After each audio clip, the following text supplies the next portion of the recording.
The reason you fight with people is because you feel them as a threat. You feel you need to defend yourself against them. So even before you've met someone, there is a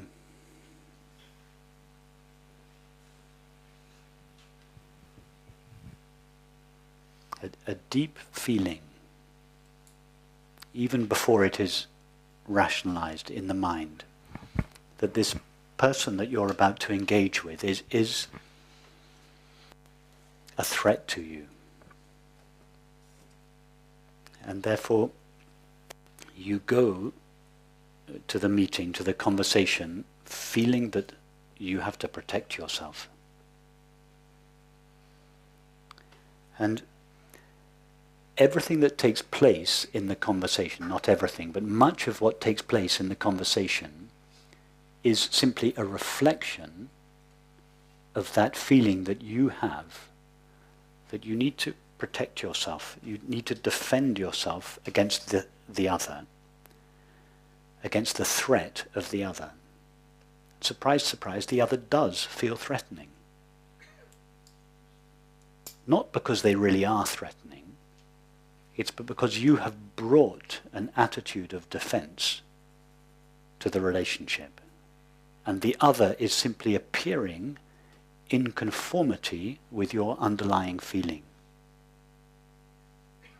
So why do we have this underlying feeling that others are a threat to us? It is because we have an even deeper feeling that we are something that is objective, that can be destroyed, that can be threatened, that can either be diminished in relationship or aggrandized in relationship. And therefore we enter into relationships either seeking to aggrandize ourselves through the relationship, that's not what you're talking about, or to protect ourselves from being diminished. In your case, it's the latter. But in both these two movements, trying to aggrandize oneself through relationship or to protect oneself from being diminished, are really the same movement. And that is, it's a way that the separate self perpetuates itself.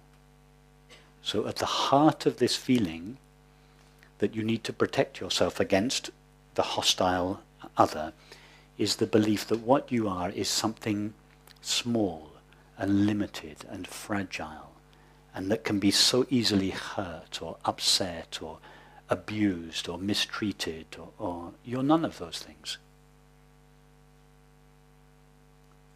How could you abuse the empty space? What could you do to the empty space of this room to upset it or hurt it? What could the character in the movie do to the screen, to upset the screen?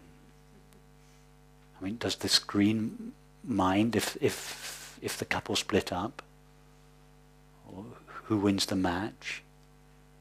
Or no, it's totally open to whatever happens. It has nothing to defend, because what it is not an object. Only an object can be defended or aggrandized. So this conflict the repetitive conflicts that you find in relationship have got nothing to do with the other person, and everything to do with your core feeling about yourself.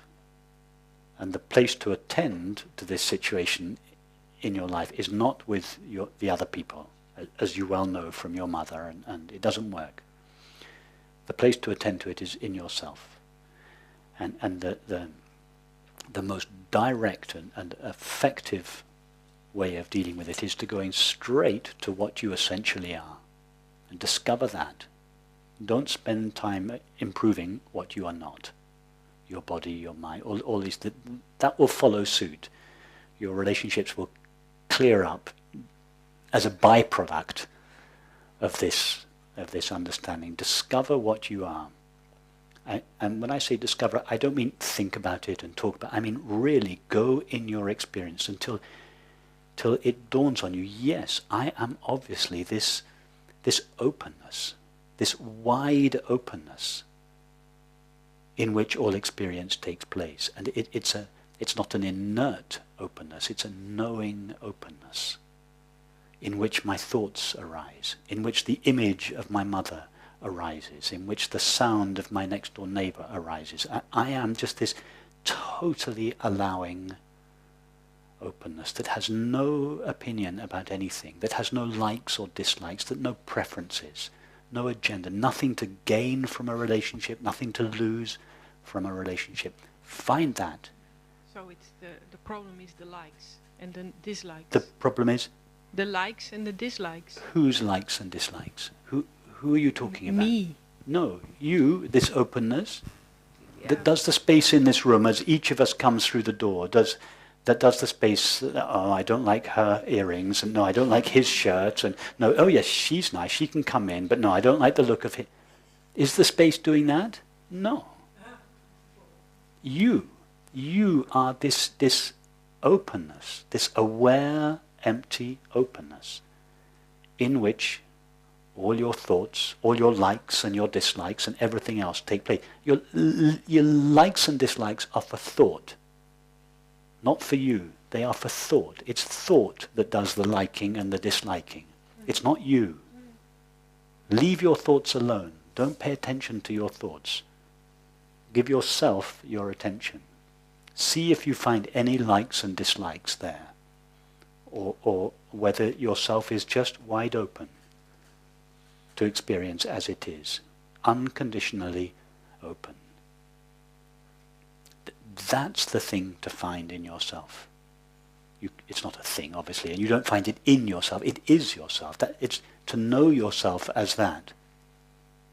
And I don't mean in some kind of vague I mean literally as concrete as these things seem to be.